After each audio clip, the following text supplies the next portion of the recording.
Uma boa tarde a todos e a todas.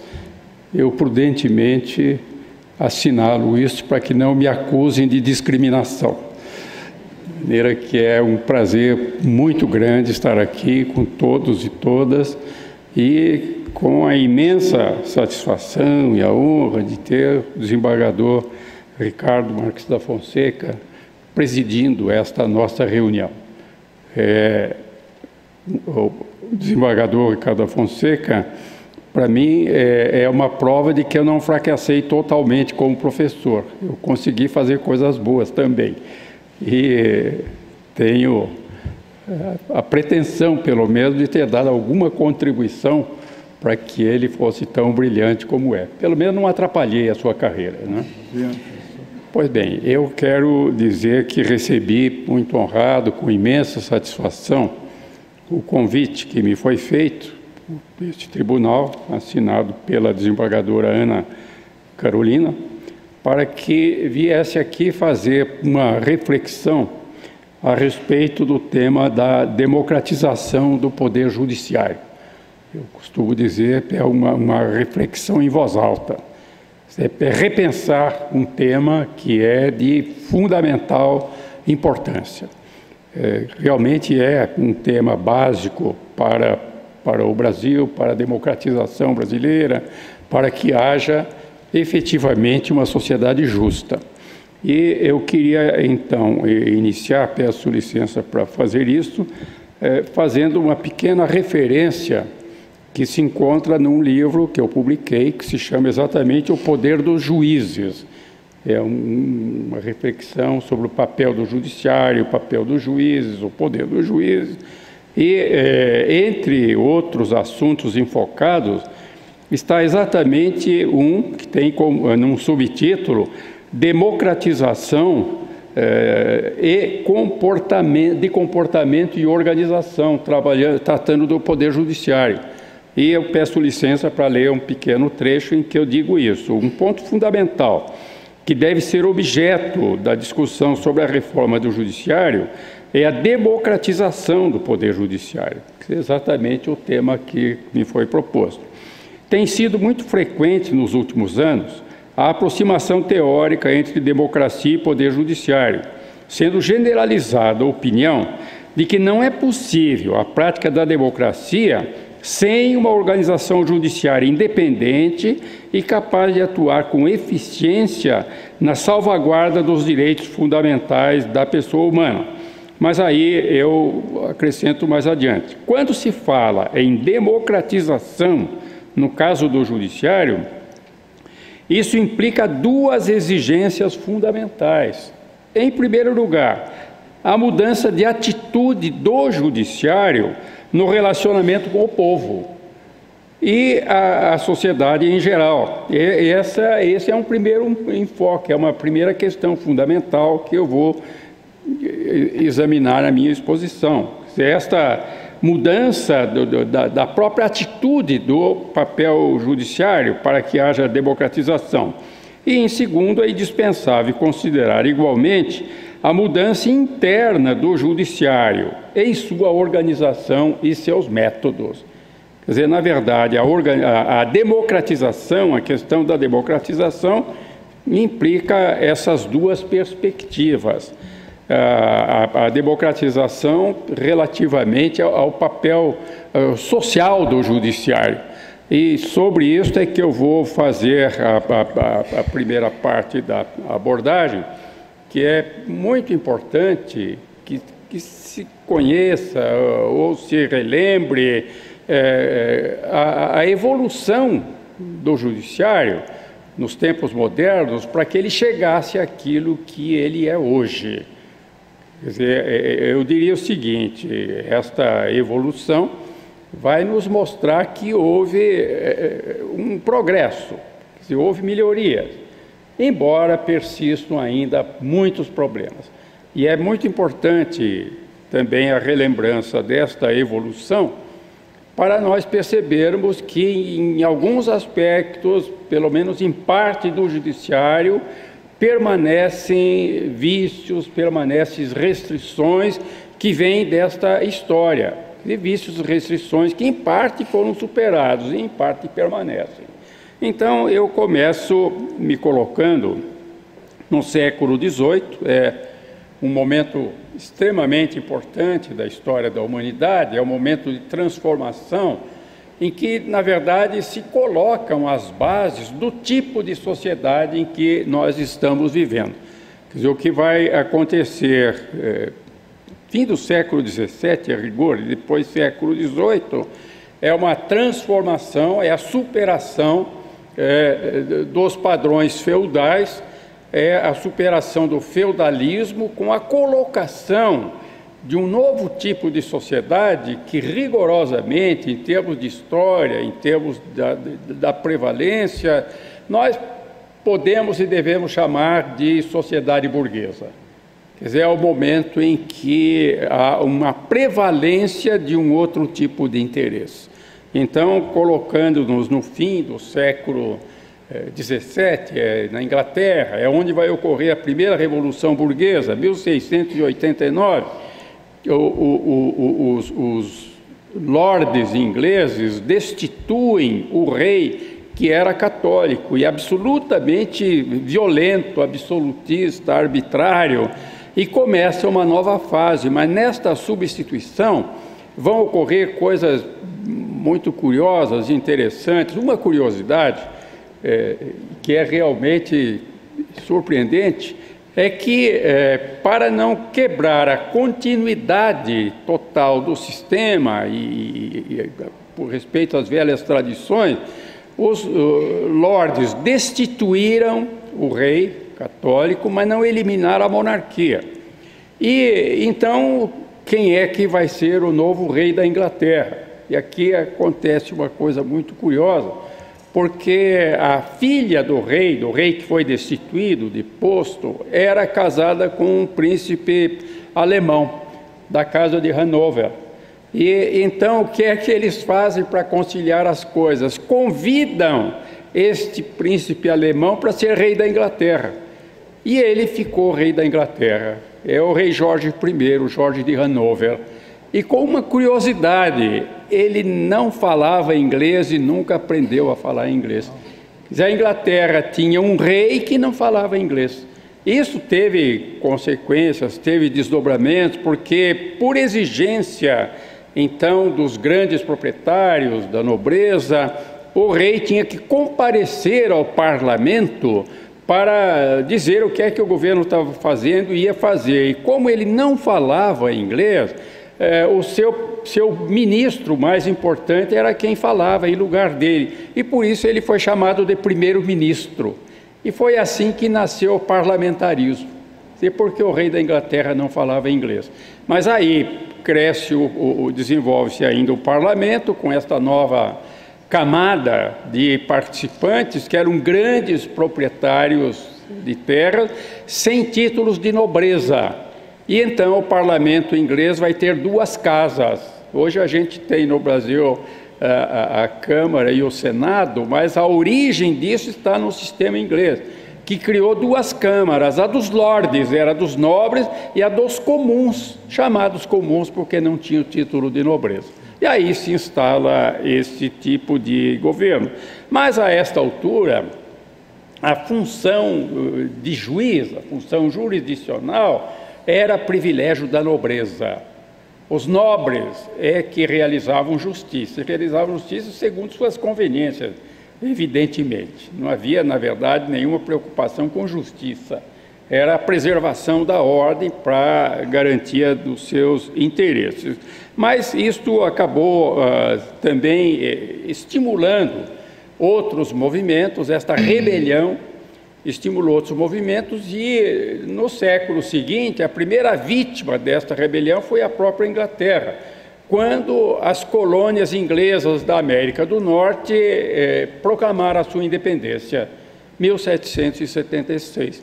Proclamam a sua independência e aí é necessário construir um novo sistema de governo, porque eles acabavam de nascer como estados, não havia tradição, não havia família, tradicional, governante, e eles tiveram que inventar uma forma de governo e fizeram várias invenções extremamente importantes.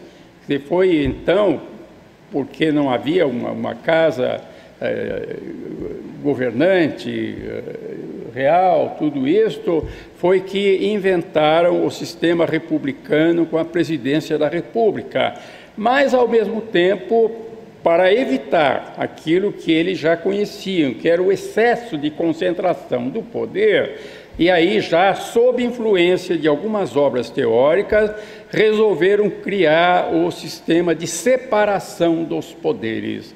Nasce aí a separação dos poderes, com medo do absolutismo.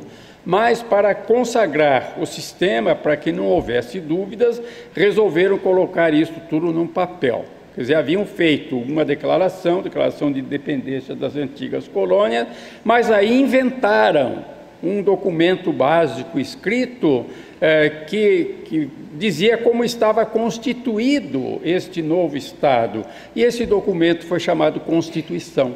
Você nasceu aí a Constituição, que consagrou, então, porque eles tinham medo do excesso de absolutismo, consagrou a separação dos poderes.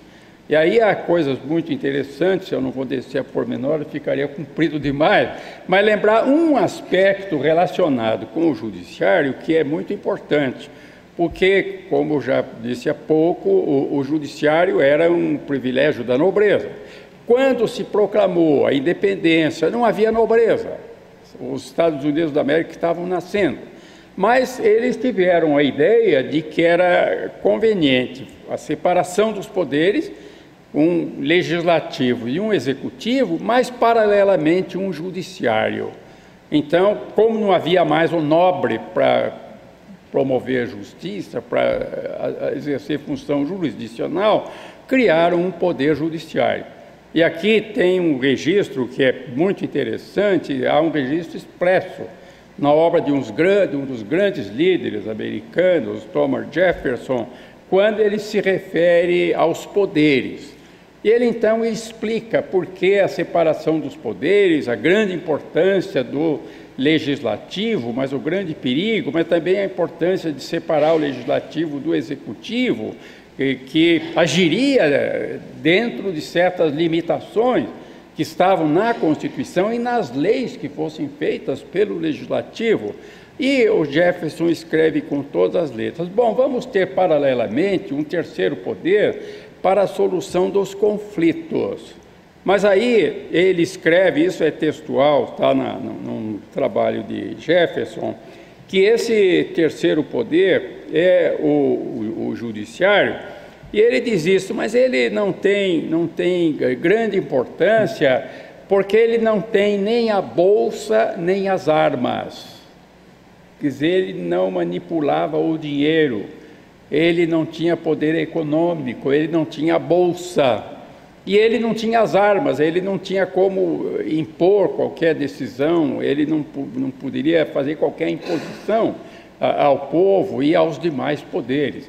Então, já na origem, e isso está lá expresso, ele é reconhecido e afirmado como um poder mais fraco. É conveniente que ele exista, é bom que ele exista, ele vai resolver conflitos, mas ele será sempre um poder mais fraco. E isso depois tem desdobramento, e esta Revolução Americana, é até um aspecto curioso, ela foi muito influenciada pelos teóricos franceses, teóricos, filósofos políticos, mas depois a França foi influenciada pela Revolução Americana. Os teóricos franceses influíram para que houvesse a Revolução Americana. A Revolução Americana influiu sobre a França. E então a França faz aquilo que passou para a história como sendo a Revolução Francesa, mas a França adotou certos parâmetros herdados do sistema americano e também achou que era muito importante, era conveniente fazer uma declaração de direitos. E aí aparece o primeiro documento chamado Declaração dos Direitos. Eu vou fazer uma pequena observação entre parênteses. O nome oficial da declaração é Declaração dos Direitos do Homem e do Cidadão. Declaração dos Direitos do Homem e do Cidadão. Pois bem, naquele momento estava vivendo em Paris uma jovem vinda lá do sul da França, muito talentosa, autora de peças teatrais, e que ficou absolutamente indignada, porque de direitos do homem e do cidadão. E ela escreveu uma declaração dos direitos da mulher e da cidadã, para que vocês tenham uma ideia do que isso significou. Bom, a par disso, ela também era uma humanista. Ela fez uma peça teatral denunciando a escravidão, mas publicou esse documento, belíssimo documento, muito bem escrito, Declaração dos Direitos da Mulher e da Cidadã. Pois bem, essa jovem francesa, Olympe de Gouges, foi acusada de ser inimiga do povo, porque o povo já tinha aprovado a Declaração dos Direitos do Homem e do Cidadão. Como é que ela se atrevia a fazer uma diferente? Foi denunciada como criminosa, crime contra, era o período da Revolução Francesa, que no período final foi chamado do período do terror, que agiu com extrema violência, e esta jovem, Olympe de Gouges, acusada de crime contra o povo, principalmente por causa dessa declaração, foi condenada à morte e foi guilhotinada pelo atrevimento de publicar uma declaração dos direitos da mulher e do cidadão. Mas aí, daí da cidadã, a história prossegue, e aí eu quero assinalar também a questão do poder judiciário. Quer dizer, como já disse, o judiciário na Inglaterra tinha um papel muito restrito, reduzido. Depois, nos Estados Unidos, ele não tinha o cofre nem as armas, então era considerado já um poder de segunda categoria.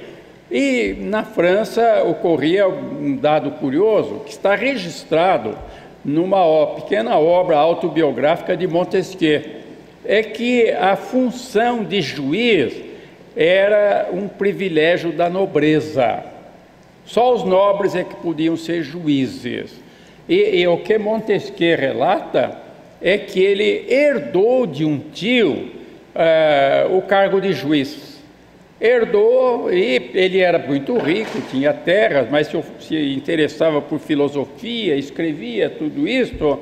E ele escreve isso, que achou muito desagradável, hoje nós diríamos muito chato ser juiz, não é? E por isso, o que é que ele fez? Ele é que escreve, ele vendeu o cargo de juiz para um outro nobre, porque o cargo de juiz era para agir numa determinada área geográfica. Ele tinha herdado do tio o cargo de juiz naquela área, então ele vendeu para um tio nobre também o cargo de juiz. Mas por aí se verifica o que era o juiz naquele quadro. E daí a pouco a Revolução Francesa vai fazer a sua Constituição, a primeira Constituição da França, a primeira Constituição escrita do mundo é a americana, de 1787. E em 91 a França faz a sua primeira Constituição. E aí vai acontecer uma coisa, parece um pormenor, mas é muito importante. Embora se inspirando no padrão americano, os franceses não criaram poder judiciário, criaram a autoridade judiciária. Havia um poder legislativo, um poder executivo e a autoridade judiciária. E para que vocês percebam desde logo o que isso significou, isso perdurou na França. A França teve a primeira Constituição em 1791. Depois disto, de acordo com mudanças políticas, tudo isso, a França teve 15 constituições. E só na última Constituição é que o judiciário é chamado de poder. É de agora, é muito, muito recente. Sempre se chamou de autoridade judiciária para dizer, olha, ele não se equipara ao legislativo nem ao executivo, é de segunda categoria. Existe, é bom, é conveniente, mas a autoridade judiciária não é um poder judiciário. Isso foi colocado então na Constituição de 1791. E daí a pouco vai ocorrer uma rebelião contra o governo do terror, e é quando surge a figura de Napoleão Bonaparte. Napoleão que assume o poder militar, daí a pouco se faz coroar imperador, e a própria Constituição de 91 já tinha previsto que seria feito um Código Civil, quer dizer, era uma coletânea das leis aplicáveis ao cidadão. E aqui, só entre parênteses, lembrando que a mulher não tinha cidadania. Quer dizer, é um dado curioso também. A primeira vez que a mulher votou na França foi em 1947, em eleições municipais. 1947, 200 anos depois da Olympe de Gouges ter publicado a Declaração dos Direitos da Mulher e da Cidadã. O Brasil já teve eleitoras e até uma primeira constituinte em 1934, e a primeira eleitora francesa é de 47.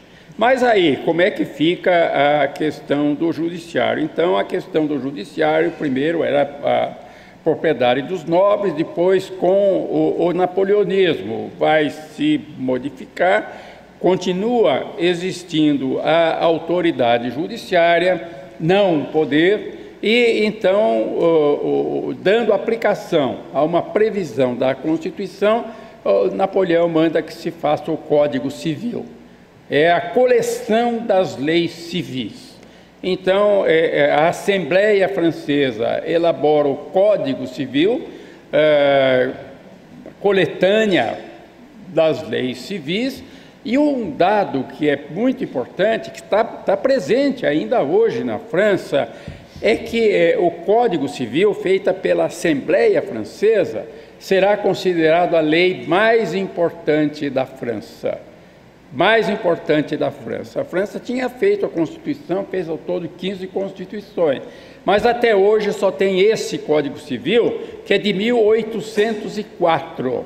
E aí eu vou contar a vocês uma coisinha curiosa que aconteceu comigo há 2 anos. Eu sou, o desembargador falou, sou professor visitante, é uma categoria de professores da Universidade de Paris, visitante. O visitante é permanentemente visitante, eu sou visitante permanente. Pois bem, e eu participei de um seminário, isso há 2 anos, o seminário que se chamava Código Civil e Constituições, era o nome oficial do seminário, Código Civil e Constituições. E eu estava lá presente, e na abertura do seminário, quem presidiu foi a principal civilista francesa, Elisabeth Zoller, e a Zoller falando, abrindo o seminário, disse: eu vou chamar a atenção para um aspecto novo, é que pela primeira vez, isso foi há 2 anos atrás, pela primeira vez nós civilistas estamos reconhecendo que o constitucionalista é um jurista. E isso há 2 anos. E dito com todas as letras, sem disfarce. E ela chamou atenção, veja o próprio nome desse seminário, Código Civil e Constituições, porque o Código Civil é a lei, isso é fundamental. Constituição a gente já teve 15, vai ter outras tantas, é um documento político, não é um documento jurídico. Esse é um aspecto particular da concepção francesa. E aí vem o Código Civil e consta, e tem registros históricos, que Napoleão Bonaparte se interessou muito e acompanhou de perto a feitura do Código e tinha o grande orgulho de ter feito o Código, que era a lei da França, a lei fundamental da França. A lei não era a Constituição, era o Código Civil, é a lei. Então, quando se disser tem que ser de acordo com a lei, é de acordo com o Código Civil. E consta também, tem registro histórico, que a certa altura, numa das discussões, alguém diz: bom, mas aí a autoridade judiciária, que vai verificar as situações de conflito, as situações concretas, quer dizer, quando houver alguma dúvida, a autoridade judiciária vai interpretar. a lei, e que o Napoleão Bonaparte ficou furioso. O meu código está muito bem escrito, não depende de interpretações, coisas nenhuma, não admito que a autoridade judiciária interfira no meu código. E aí é que ele usou de uma expressão que foi registrada também, disse: o juiz é pura e simplesmente a boca da lei. A expressão francesa, bouche de la loi. Então, quando surgir o conflito, vão perguntar para o juiz o que é que está escrito na lei. Aí ele vai dizer, e pronto, e aí se resolve. Mas o juiz não vai interpretar coisa nenhuma, o juiz só vai dizer o que é que está escrito na lei. Ele é a boca da lei, através dele é que se fica sabendo o que é que está escrito na lei. Pois bem, isso teve influência enorme, inclusive no Brasil, uma influência muito grande, porque a partir de então, e durante o século XIX, a França vai aumentar a sua influência sobre o mundo. Os grandes pensadores franceses vão influir sobre grande parte do mundo, inclusive sobre o Brasil, e por isso os padrões franceses é que vão ser exportados, não o padrão dos Estados Unidos, são os padrões franceses, e isso acabou se refletindo na organização brasileira. Quer dizer, nós tivemos, sim, a organização com o judiciário, mas sempre colocando o judiciário num papel secundário. Quer dizer, o juiz é simplesmente a boca da lei.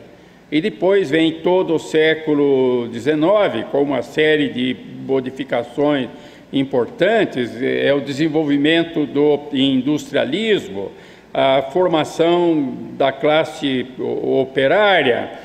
E o que se verifica era isso, a afirmação, e a afirmação com base na lei, da classe que sucedeu os senhores feudais. Essa classe era a classe dos grandes proprietários, e até tem umas peculiaridades curiosas, é que já no fim do feudalismo, os nobres estavam muito endividados, muito empobrecidos, gastavam muito dinheiro, tinha vida de muito luxo, e começaram a arrendar as terras para não nobres. Não nobres que no começo eram grandes comerciantes e que se aproveitaram, inclusive, do sistema colonial para importar produtos e revender, e inclusive a escravidão. Quer dizer, isso teve grande desenvolvimento e grande peso econômico, mas com esta manutenção do papel absolutamente secundário dos juízes, da autoridade judiciária, e um crescimento por causa do desenvolvimento industrial, o crescimento desta que foi chamada depois classe trabalhadora.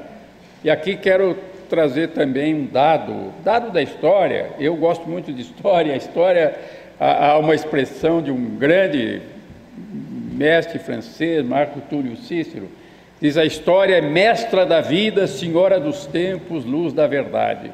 E a história nos ensina muito.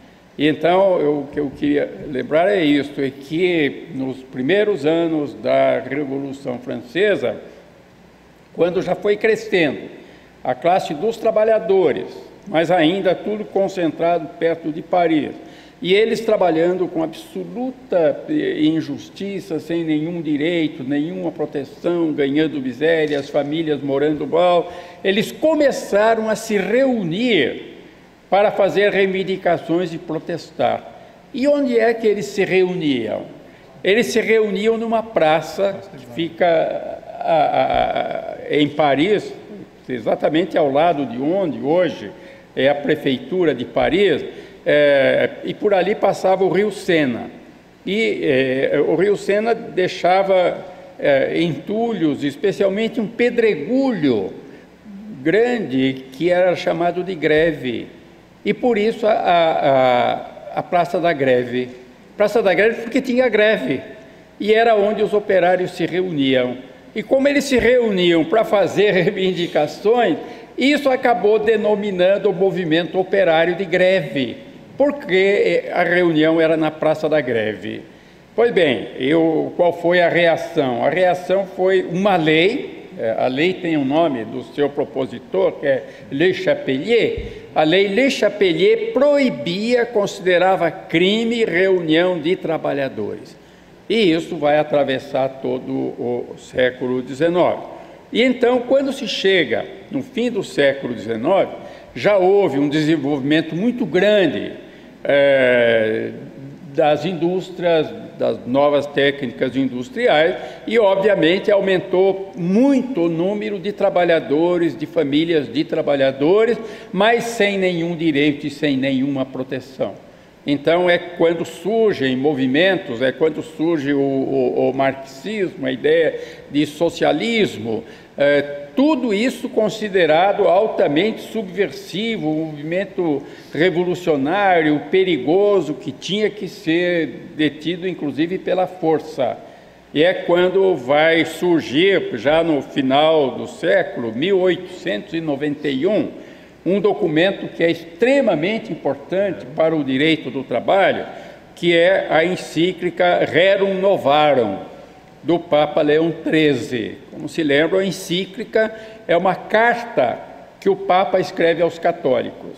E então ele escreveu esta carta chamando atenção para situações novas, Rerum Novarum, das coisas novas que estão aí, que estão acontecendo.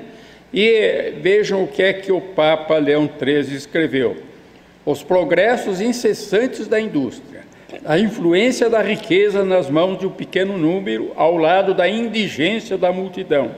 Então é necessário vir em auxílio dos homens das classes inferiores, atendendo a que eles estão, em sua maior parte, numa situação de infortúnio e de miséria imerecida.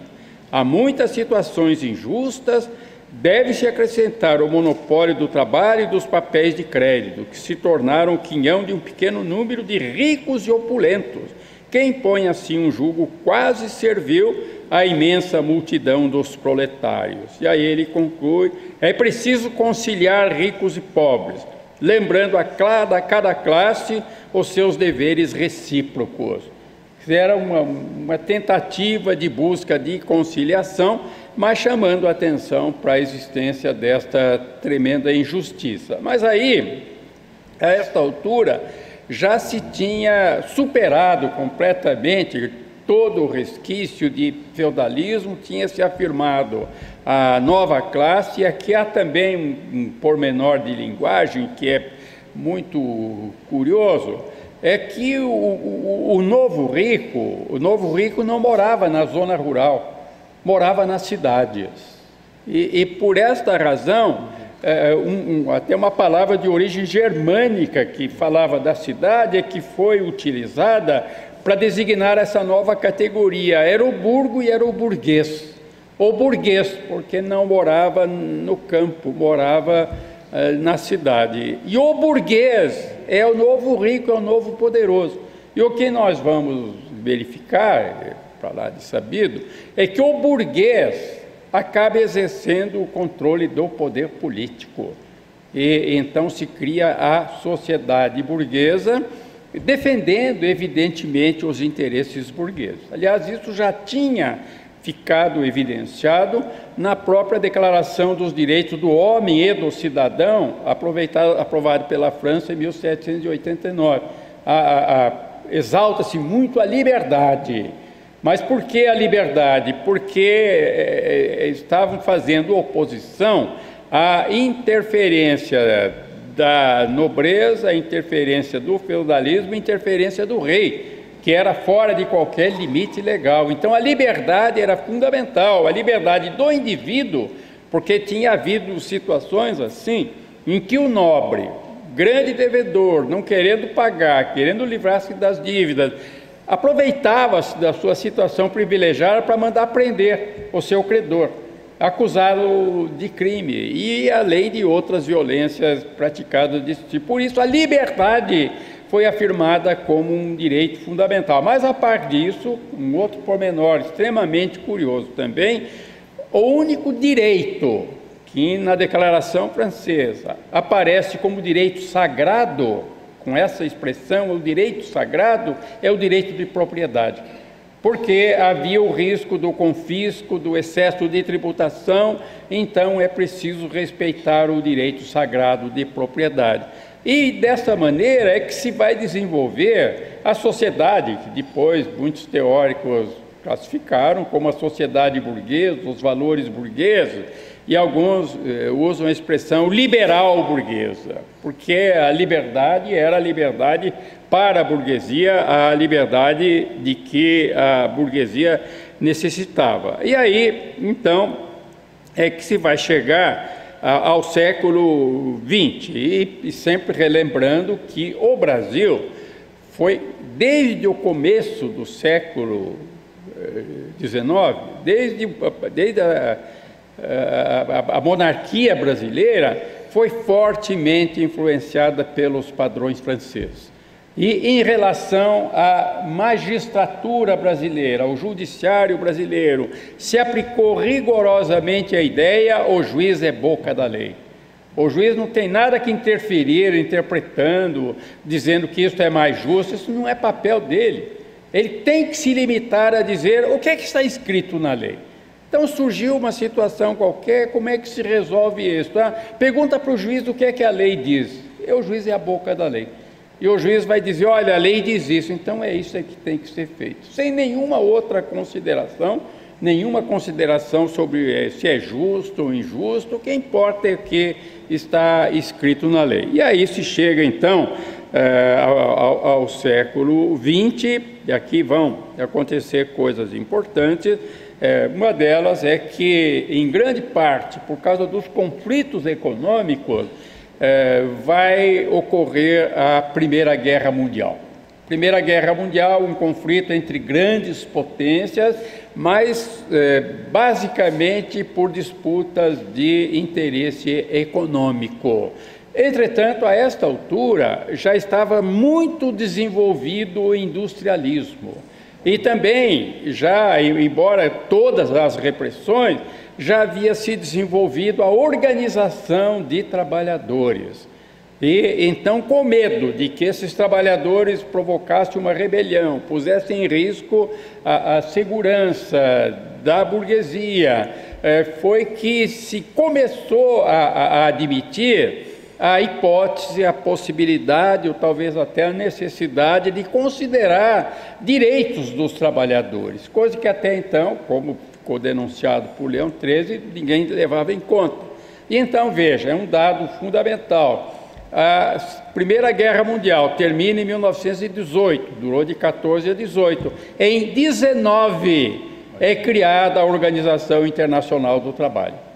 Então, é um avanço extremamente importante em termos de reconhecimento de que os trabalhadores tinham direitos. A Organização Internacional do Trabalho. Já não se considerava crime a organização de trabalhadores. Havia um controle legalizado, mas era admitida esta coisa. Entretanto, continuam os grandes conflitos e vem daí a pouco a Segunda Guerra Mundial. A Segunda Guerra Mundial também foi extremamente importante, sob muitos aspectos, mas foi especialmente importante em termos do direito, em termos da justiça, em termos do direito do trabalho. Quer dizer, havia sido criada a Organização Internacional do Trabalho, mas com extrema dificuldade para que se fizesse respeitar qualquer direito dos trabalhadores,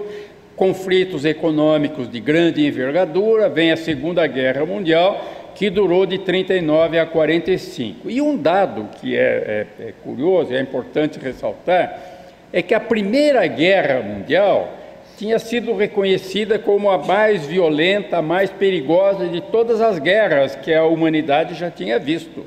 Tanto que ela foi chamada de mundial. Ela não foi mundial, na verdade, mas ela foi de grande envergadura. Envolveu grande parte do mundo. Mas, a par disto, ela utilizou armamentos que tinham um poder muito superior ao dos anteriores. Então, a mortandade foi muito maior. Para que tenham uma ideia, foi a primeira vez que se utilizou avião para fazer bombardeio. para matar gente, para matar a população completamente desprotegida, desarmada. E aí vem a Segunda Guerra Mundial. Quando vem a Segunda Guerra Mundial, as violências aumentaram ainda mais, armamentos muito mais sofisticados, e quando se chega ao final da Segunda Guerra Mundial, vai ser utilizada a bomba atômica. A bomba atômica, lembram-se, foi atirada em 2 cidades japonesas, Hiroshima e Nagasaki. E eu, há 2 anos atrás, estive em Hiroshima. E é impressionante, ainda há hoje sinais da destruição, e em grande parte a bomba atômica tinha o efeito de, além de matar imediatamente milhões de pessoas, envenenar o ambiente, e isso ainda ocorre até hoje. Então, isso tudo chamou a atenção e assustou. Quer dizer, a Primeira Guerra Mundial já tinha sido extremamente violenta, a Segunda violentíssima, e a Terceira vai acabar com a humanidade.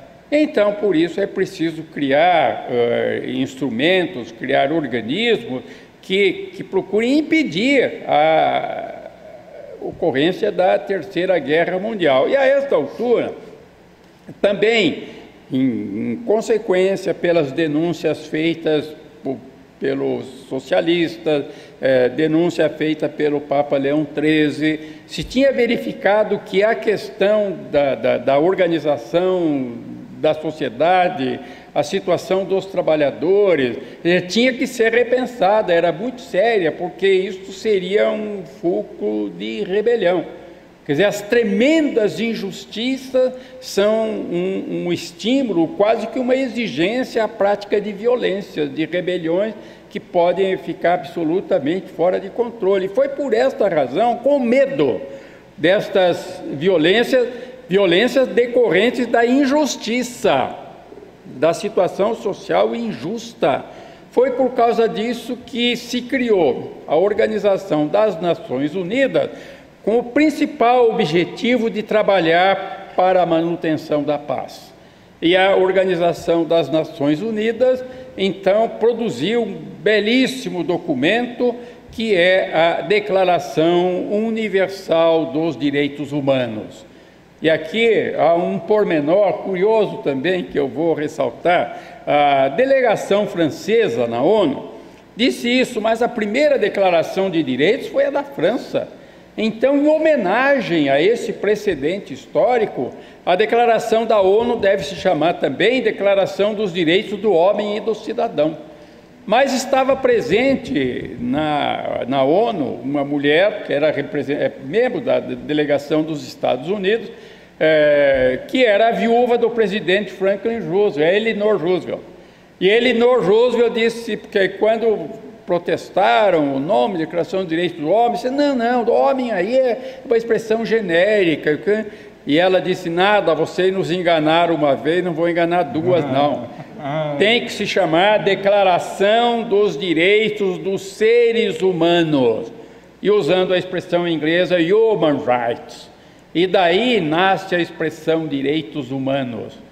Ser direitos humanos nasceu exatamente isso, deste esforço, desta preocupação com a manutenção da paz, mas reconhecendo direitos fundamentais de todos os seres humanos. Não é dos homens, não é das mulheres, é de todos os seres humanos. E então começa uma nova fase na história da humanidade. Entretanto, e aqui eu faço um parênteses que é fundamental. Como é que ficou nisto tudo, nesta evolução, mas como é que ficou, sobretudo no Brasil, a questão do judiciário? Quer dizer, na França, ele continuou a ser autoridade judiciária. E só muito recentemente foi que se começou a usar a expressão poder judiciário, mas legalmente é autoridade judiciária. E nos outros países, em outras partes do mundo, mas sobretudo no Brasil. No Brasil se criou, especialmente com a proclamação da República, a Constituição com a tripartição dos poderes. O judiciário já foi denominado um poder, mas aí com aquelas características assinaladas por Jefferson, é um poder que não tem nem o cofre nem as armas. Então, eu costumo dizer isto: os poderes, segundo a Constituição brasileira, são iguais, só que o judiciário é muito menos igual do que os outros. E realmente, por vários motivos, de várias maneiras, o judiciário é muito menos igual. Entretanto, e aqui vem um dos problemas que eu mencionei quando se vai falar sobre a questão da democratização do judiciário, é preciso levar em conta dois aspectos: a organização do judiciário, a sua posição constitucional, mas também a atitude do judiciário, a atitude dos juízes. Porque nós herdamos dos franceses a atitude do juiz boca da lei. O juiz não tem que interferir na questão da justiça, ele simplesmente trabalha com a questão da legalidade.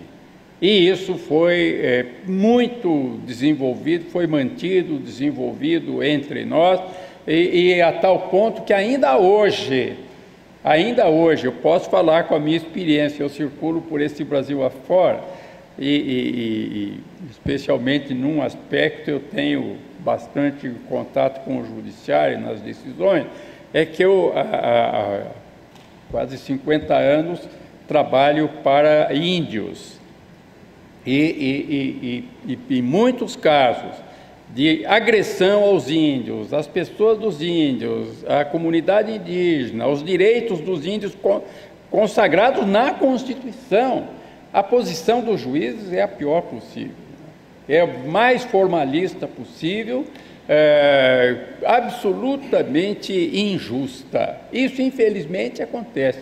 Mas nós temos ainda entre nós, eu vou contar uma pequena história, ainda remanescentes do juiz legalista, porque com o legalismo, a supremacia da lei, se desenvolveu um exagerado formalismo.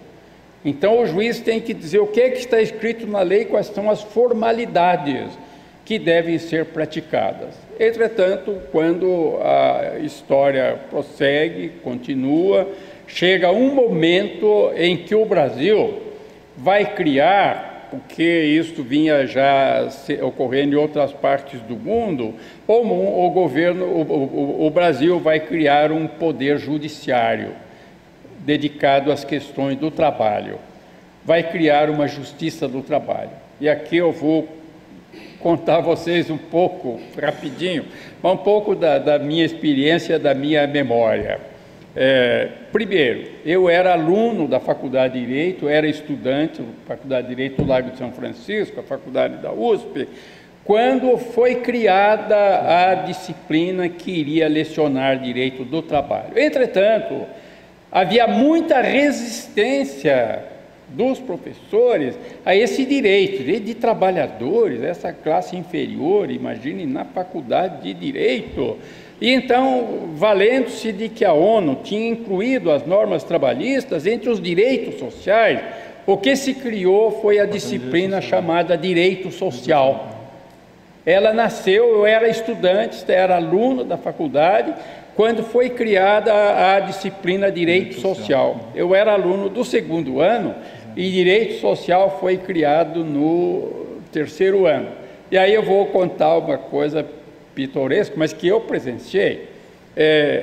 Nós tínhamos os professores, em geral, eram de famílias tradicionais, aristocráticas, e um professor disse várias vezes para nós, absolutamente indignado, quando se criou o direito social, e eu vou reproduzir porque eu guardei, eu gosto muito das palavras, exatamente as palavras que ele usou na nossa classe várias vezes. Há um direito a que social lhe chamam, como se direito houvera que social não fosse. Era esta a sua colocação para dizer, mas que absurdo uma disciplina de direito social. Há um direito a que social lhe chama, como se direito houvera que social não fosse. Então todos os direitos são sociais, para que criar essa disciplina? Que coisa absurda. Entretanto, foi criada e depois mudou de nome e passou a Direito do Trabalho. E há um outro dado que é pouco registrado, mas eu fui aluno e verifiquei isso. O primeiro professor de Direito do Trabalho, e eu fui aluno dele, notável professor, Antônio Cesarino Júnior, era negro. Era negro, Antônio Cesarino Júnior. Então, ele não teve concorrentes para Direito do Trabalho, era um direito secundário, qualquer um pode ser. Então, até admitiram que o negro ficasse o professor de Direito do Trabalho. E aí, Direito do Trabalho foi criado, foi implantado, e aí também, prosseguindo um pouco nessa história, eu quero também relatar de uma experiência pessoal, que no início da minha advocacia, eu trabalhei na Justiça do Trabalho. E em São Paulo se criou a Justiça do Trabalho, mas separada da Justiça Comum. Então havia um pequeno prédio onde foi instalada a Justiça do Trabalho, as juntas trabalhistas, e eu ia trabalhar ali. E era pouco espaço. Então nós chegávamos, tínhamos que ficar ali de pé esperando a terminar a audiência anterior para chegar a nossa vez. E eu presenciei aquela coisa, eu guardo bem, tenho boa memória, mas as palavras me impressionam muito. Houve um fato que me chocou e eu guardei, era uma reclamação, estava lá o modesto reclamante, e o juiz, todo imponente, com aquela postura tradicional de magistrado, né, diz ao reclamante: o senhor está aqui reclamando de demissão injusta, mas a reclamada diz que o senhor incorreu em... não era insuficiência, era uma outra palavra assim, que não trabalhou direito, mas usou toda um palavrório assim, rebuscado, e perguntou para o reclamante: o senhor realmente incorreu nisto, não é? Já o incorreu, ele não sabia bem o que queria dizer. E incorreu no quê? E o juiz usou uma expressão... Desídia. Incorreu em desídia, exatamente. Alega que o senhor incorreu em desídia. O senhor incorreu em desídia? Imagine se o empregado sabia. Não sabia o que era incorrer. Em desídia, menos ainda. E eu estava ali de pé com outros, observando aquela coisa absurda. E o reclamante olhava para cima, olhava: o que será que eu fiz? Será que eu fiz essa coisa que o juiz está falando? E não respondeu. E o juiz, furioso, disse: eu vou aplicar a pena de confissão, porque o senhor não fala. Então o senhor incorreu em desídia. Pronto, julgou improcedente, mandou arquivar. Isso um juiz do trabalho. Quer dizer, como é que esse juiz ia fazer justiça? E isto realmente foi assim. Mas aí as coisas prosseguem.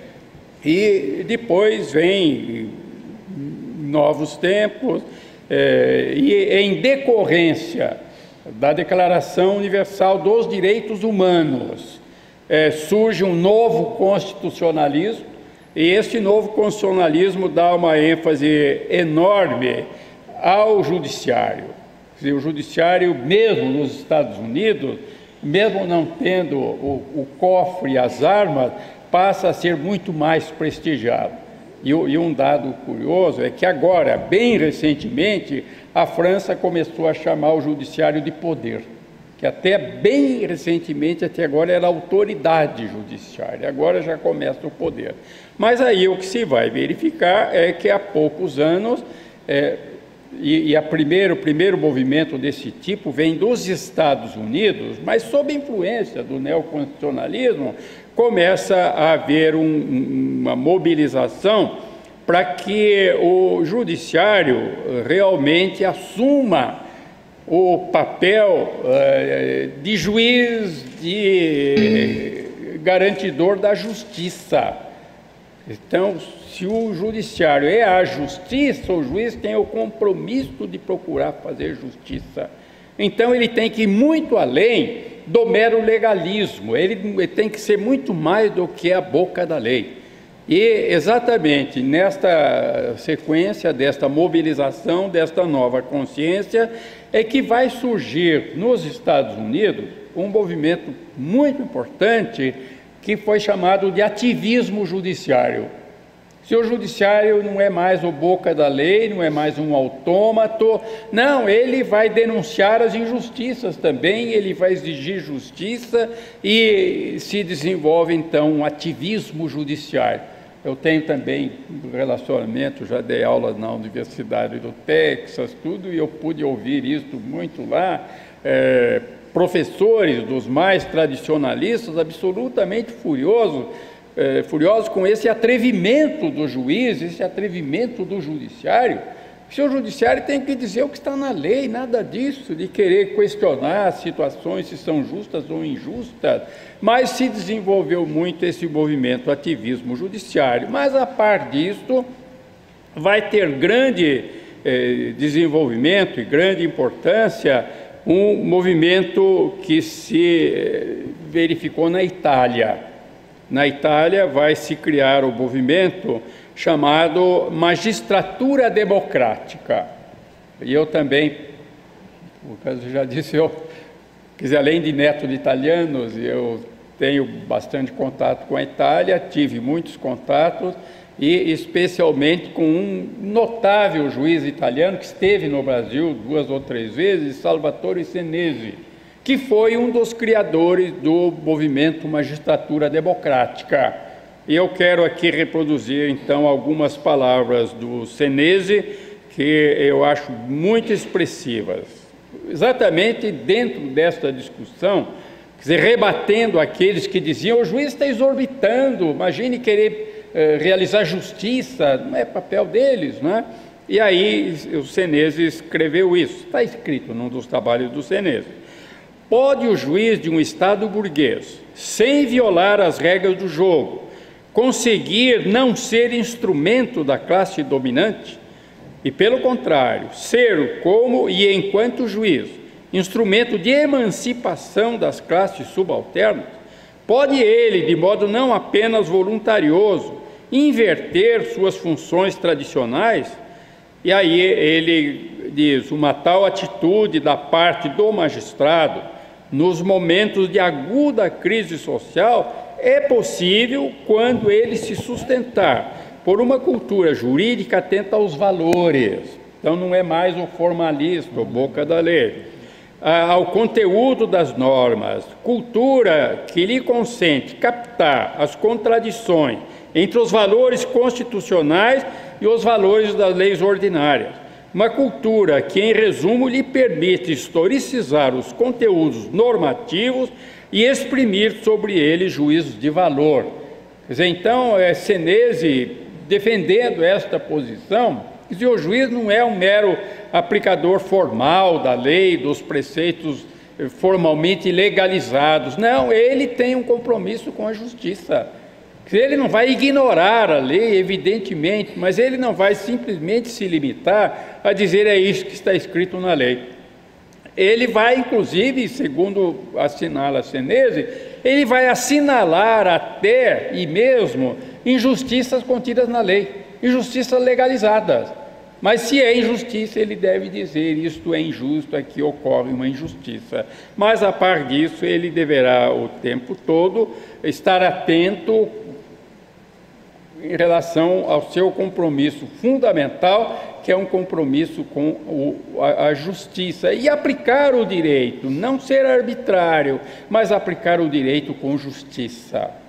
Este é o papel, como bem assinalou o eminente Salvatore Senesi. E aí eu vou chegando já ao final, quer dizer, nós temos realmente uma situação nova, e aqui eu quero ainda, antes de concluir, chamar a atenção para o fato de que ocorreram, nos últimos anos, inovações muito importantes no Brasil e em relação ao judiciário brasileiro.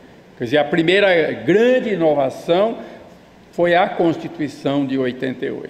A Constituição de 88 realmente dá um papel muito mais efetivo, mais independente ao judiciário, inclusive atribuindo responsabilidade maior ao judiciário em relação à garantia da justiça. E vejam que não é por acaso que, quando se trata do Supremo Tribunal Federal, a Constituição diz expressamente que é função precípua do Supremo Tribunal Federal a guarda da Constituição. A guarda da Constituição com todos os direitos fundamentais que ela consagra. Mas, além disso, nós verificamos que a Constituição se consagrou os direitos fundamentais, consagrou os direitos sociais e, entre eles, os direitos dos trabalhadores. Isso é norma constitucional, é, portanto, norma que, segundo a expressão de Canutilho, é norma jurídica superior e vinculante. Então, é o parâmetro fundamental que os juízes devem levar em conta. E, além disso, um outro aspecto fundamental é que a Constituição de 88 não se limitou a declarar os direitos, a afirmar os direitos, mas criou mecanismos para a efetivação dos direitos. Então, isso também é fundamental. Há um belíssimo trabalho do ministro Barroso exatamente sobre isso, a efetividade das normas constitucionais. Então, a Constituição criou mecanismos e, depois disso, já chegando ao final, eu quero assinalar que ainda depois de feita a Constituição, foram introduzidas inovações muito importantes relacionadas com o Judiciário. E o primeiro momento foi de 1995, a criação dos juizados especiais. Quer dizer, a criação dos juizados especiais, entre outras coisas, para que houvesse um melhor atendimento dos reclamos por justiça, maior eficiência no desempenho do judiciário. Mas isso não parou aí e foram criados, aliás, um dado curioso e muito interessante, que no âmbito da justiça civil foram criados os juizados de conciliação. Quer dizer, na verdade, é a utilização de uma experiência obtida através da justiça do trabalho. Então, isso hoje tem aplicação muito mais ampla. E um dado curioso, eu tive a oportunidade de ver um começo de aplicação disto, é a criação das juntas itinerantes. Essas juntas itinerantes foram criadas no estado do Pará, nas margens do rio Guamá, e eu estive lá e ouvi elogios enormes a isso, né? Especialmente gente que estava muito distanciada da possibilidade de reclamar uma injustiça, sonegação de um direito, agora está vendo a possibilidade de chegar mais perto. Então, nós temos, e depois a emenda 45, toda uma série de preceitos que ampliaram a possibilidade de participação do judiciário na solução dos conflitos fundamentais, na implantação de uma sociedade mais justa. Entretanto, ainda nós temos remanescentes de juízes que ainda atuam como se fosse simplesmente boca da lei. Mas aqui eu entro então do segundo aspecto que eu mencionei, que é a questão de que dentro do judiciário devem ocorrer mudanças. Se devem ocorrer mudanças em relação à própria organização, mas devem ocorrer mudanças em relação aos mecanismos e devem ocorrer mudanças, é necessário dizer, com toda a lealdade e respeito, digo, mudança em relação ao comportamento, à atitude de alguns juízes. Quer dizer, nós temos, então, começando de um aspecto mais amplo, nós temos, de fato, a tripartição dos poderes declarados livres e iguais. Entretanto, um aspecto que é fundamental, o aspecto orçamentário. O judiciário tem que encaminhar ao executivo a sua proposta de orçamento. E, como se sabe, o Executivo corta muita coisa, porque ele tem outras prioridades. E depois manda este seu projeto de lei orçamentária para o Congresso. E lá no Congresso, o Executivo está presente para defender as suas propostas. Entretanto, o Judiciário não está presente.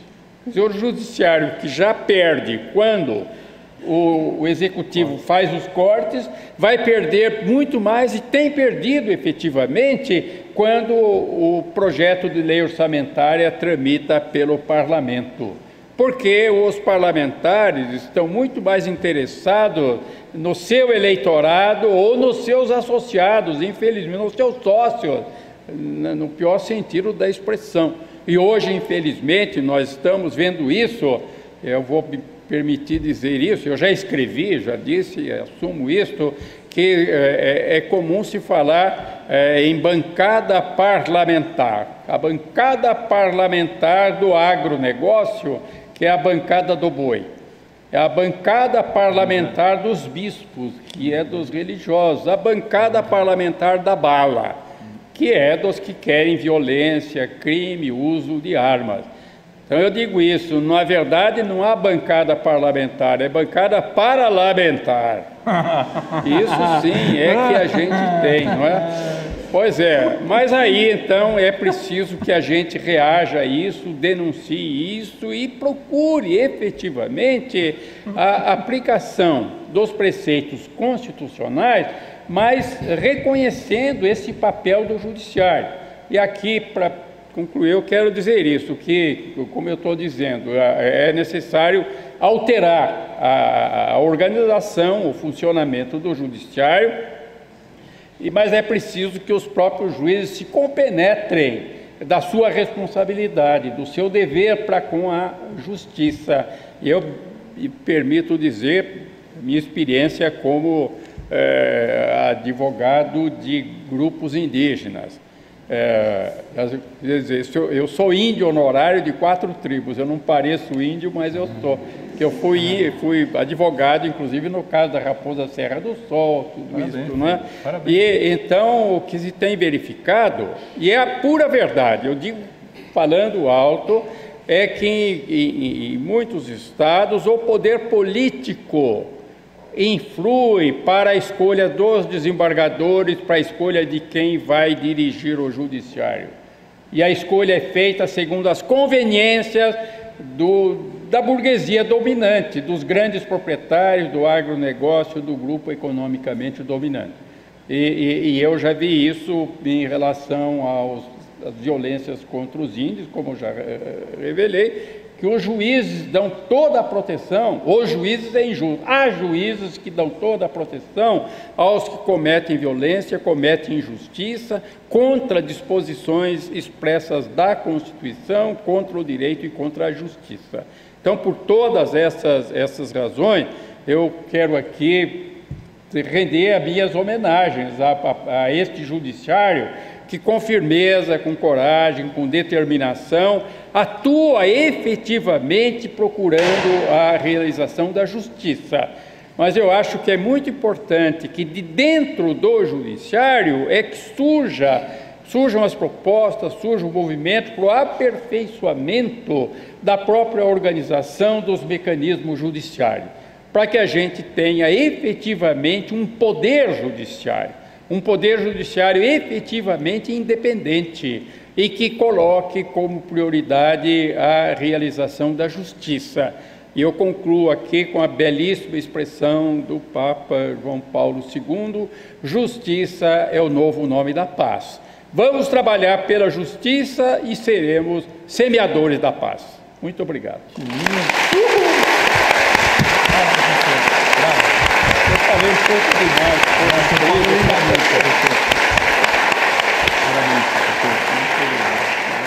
Muito obrigado. Não falei? Maravilhoso, sensacional, que emocionante. Professor, muito obrigado. Muito obrigado mesmo, de coração. Fique com um abraço carinhoso do Tribunal Regional do Trabalho do Paraná, que jamais vai esquecer de suas palavras, professor. Um grande abraço. Obrigado a todos. Muito obrigado. Fico feliz de não ter decepcionado.